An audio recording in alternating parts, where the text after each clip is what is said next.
Sa positive naman, ito guys, magkakaroon ng movement sa inyo and suswertehin kayo dito sa movement na to.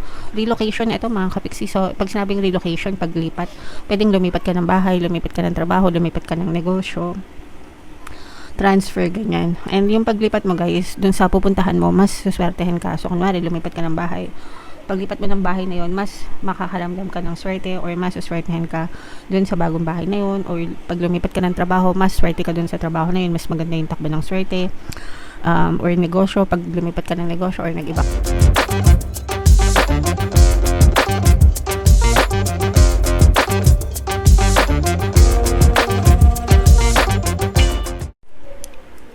Hello guys, hello Capricorn, welcome back to Pinoy Pixie Tarot. Ang pamagat ng episode natin for tonight is full moon kapalaran guys, para ngayong March to April guys, para sa Capricorn, Sun, Moon, Rising Sign, and Venus. Yung ating full moon guys ngayong March ay sa March 3, tapos yung next full moon naman natin ay sa April 1 mga kapiksi. So ang reading na to ay para sa period na yan.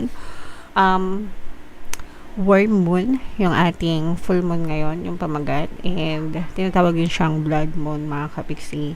At saka lunar eclipse, no? Total lunar eclipse yung ating full moon ngayon. So malakas na malakas yung energy. At saka kung napapansin nyo guys, kulay orange, no? For the past few days, kulay orange na yung ating buwan mga kapiksi. So, ito yung ating moon message. The answers you need are coming. So, dadating sa inyo yung mga sagot, yung mga solusyon sa mga problema nyo or sa mga sitwasyon nyo sa buhay guys, no? Basta magdasal lang kayo and mag-persist lang kayo guys sa buhay nyo. Attune to the moon, have an important conversation, but stay calm. So, importante na maging kalmado kayo, especially if meron kayong kailangan na isettle ng mga issues or isettle ng mga sitwasyon sa ibang tao mga kapiksi. Communication yung susi para maayos yan, and make sure na makipag-usap kayo sa kalmadong paraan, kasi hindi naman maayos yan kung hindi kayo kalmado mga kapiksi. Additional meaning nitong card na to guys, don't be superficial. Someone is trying to flirt with you. Have you noticed? Yung mga flirt, okay lang yan kung single kayo at wala kayong karelasyon. Pero kung in a relationship na kayo guys, syempre wag na kayong lumandi, no? Dapat ang nilalandi nyo yung mga jowa nyo lang din guys, okay? You need to laugh off this situation and just move on. Kung meron kayong mga sitwasyon na pinagdadaanan, sometimes kailangan lang nating tawanan, wag masyadong seryosohin, no? Para hindi masyadong lumaki or lumala mga kapiksi. And eventually guys, mawawala lang din siya ng kusa. Alright? And for some of you, job applications have good prospects. So, kung nag-a-apply kayo ng mga trabaho mga kapiksi, no, maaaring magkaroon kayo ng magandang resulta guys, sooner or later. So, i-mind nyo na yan, mga job applications na yan, at saka yung mga solusyon sa mga problema nyo guys. Okay? So, comment down below guys if naka-resonate kayo. Ito naman ay sa love guys, no? Tingnan naman natin yung mga mensahe sa inyo ng person nyo, yung mga gustong sabihin sa inyo ng person nyo guys.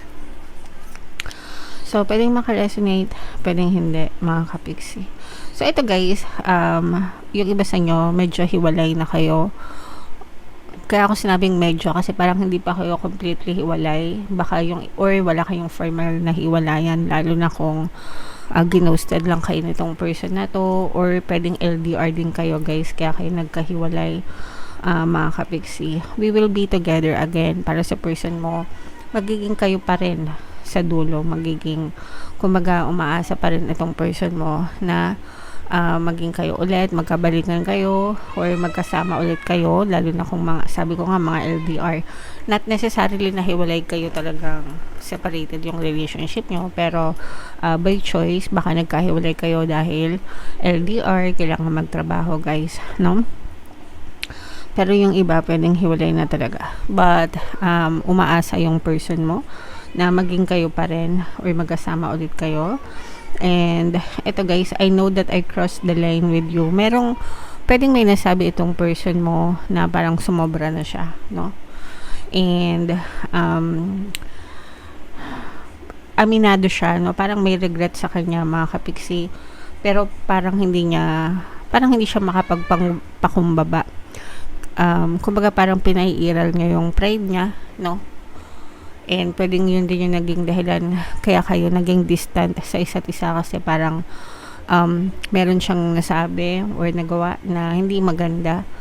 Tapos hindi siya umaamin, harap-harapan, hindi siya nagsasorry, pero deep inside nagigilty siya, no? Gusto niyang mag-sorry pero ayaw niyang ibaba yung pride niya. Parang ganun guys, okay? Alright, so this will not resonate with all mga kapiksi, but if it resonates with you, then comment down below guys. So yan yung mga love messages niya guys sa inyo. So shuffle natin to, hanapin natin yung energy ng Moon at saka yung energy ng Capricorn guys. Habang sinashuffle ko to, panoorin niyo muna yung video natin regarding sa ating paano mag-manifest ng abundance video course. Kapiksi, sawa ka na ba sa mga struggles at hirap sa buhay mo? Masipag ka ba at masikap sa buhay ngunit hindi ka pa rin umaasenso? Ilang beses ka na bang nag-attempt magnegosyo at mag-invest pero palagi ka pa rin nalulugi?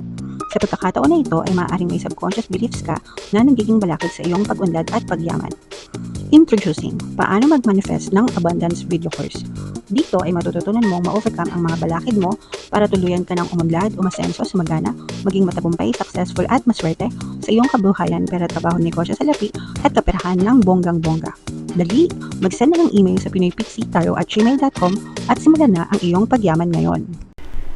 Alright, so sa lahat ng gusto mag-avail ng course guys, meron tayong paano mag-manifest ng abundance video course, paano mawala ang third party at magkaroon ng harmonious na relationship, paano pabalikin si ex or vice breakup. Sa mga interesado guys, mag-send lang kayo ng email sa pinoypixitaro@gmail.com. And sa mga naghahanap ng pampaswerte guys, meron tayong money shaker jars at saka ito mga pampaswerte bracelet guys. Ito yung number natin sa WhatsApp, i-chat nyo lang ako, makikita nyo din yun sa comment section at saka sa description. Wow naman, grabe.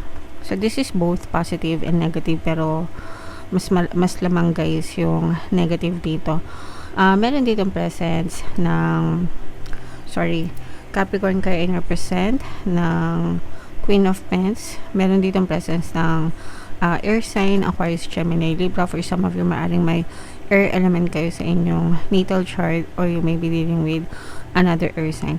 Ito guys, pakiramdam ko meron kayong kinikimkim na galit, no, sa isang tao, and maaari kayong sumabog mga kapiksi.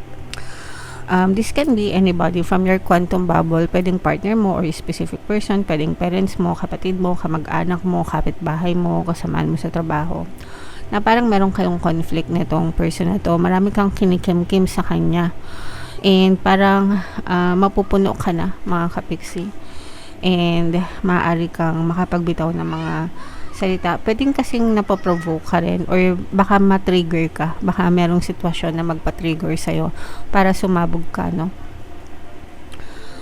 Kumbaga parang hindi mo na matiis yung sinasabi niya or yung ugali niya or yung ginagawa niya sa'yo, and parang papatulan mo itong person na to and sasabog ka mga kapiksi.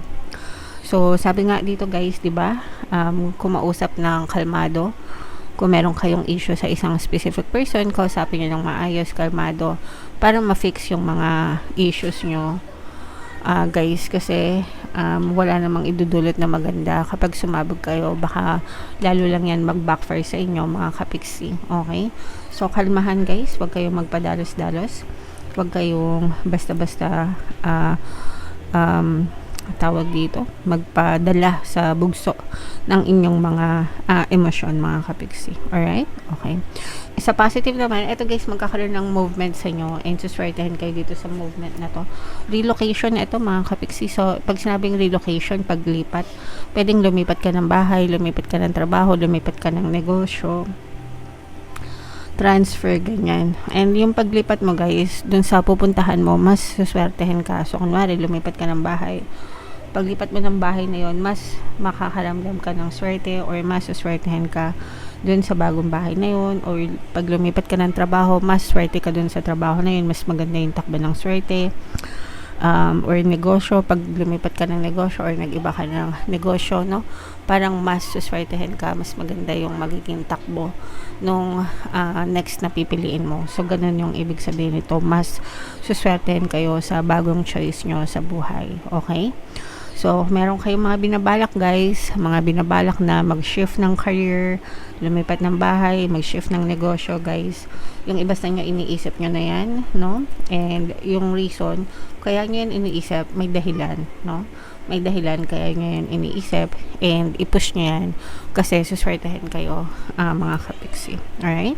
And for some of you, nagiging matibay din yung mga business, no? Kung meron kayong mga negosyo, mga kapiksi, actually mas safe to say na nakaka-recover yung business, lalo na kung nag-fail yung mga business nyo or nagkaroon kayo ng struggle, no, sa negosyo. Kasi syempre pag negosyo hindi naman palaging paldo-paldo yung benta niyan. May mga times talaga na mababa yung sales, di ba? Pero ito guys, nakikita natin na nakaka-recover kayo sa mga sales nyo, mga kapiksi. Okay?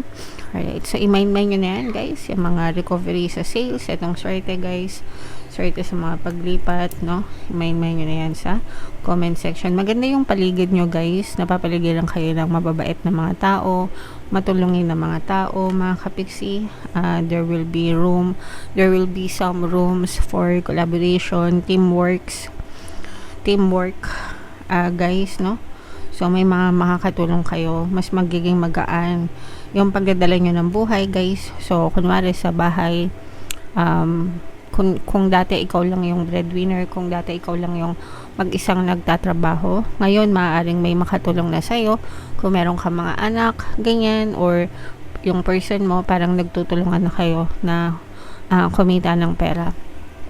Yung iba naman, literal na natutulungan kayo ng ibang tao para magkaroon kayo ng source of income. So, kunwari wala kang income ngayon, wala kang trabaho, may makakatulong sa'yo na mga kaibigan, kamag-anak, para maipasok ka ng trabaho, para magkaroon ka ng pangkabuhayan showcase. Okay? So, slowly but surely, makakabangon din kayo, makaka-recover din kayo sa inyong kabuhayan guys. Alright? So overall, napakaganda ng reading nyo ngayong full moon season, Capricorn. Comment down below if naka-resonate kayo and i-mind nyo na guys yan, no? Sa comment section mga kapiksi. Ito yung ating 2026 kapalaran guys. Ito naman yung ating success stories ng paano mag-manifest ang abundance video course. Panoorin nyo itong video natin about money shaker chores guys. Thank you for liking, sharing, and subscribing. See you next time. I love you all. Have a nice day. Bye bye.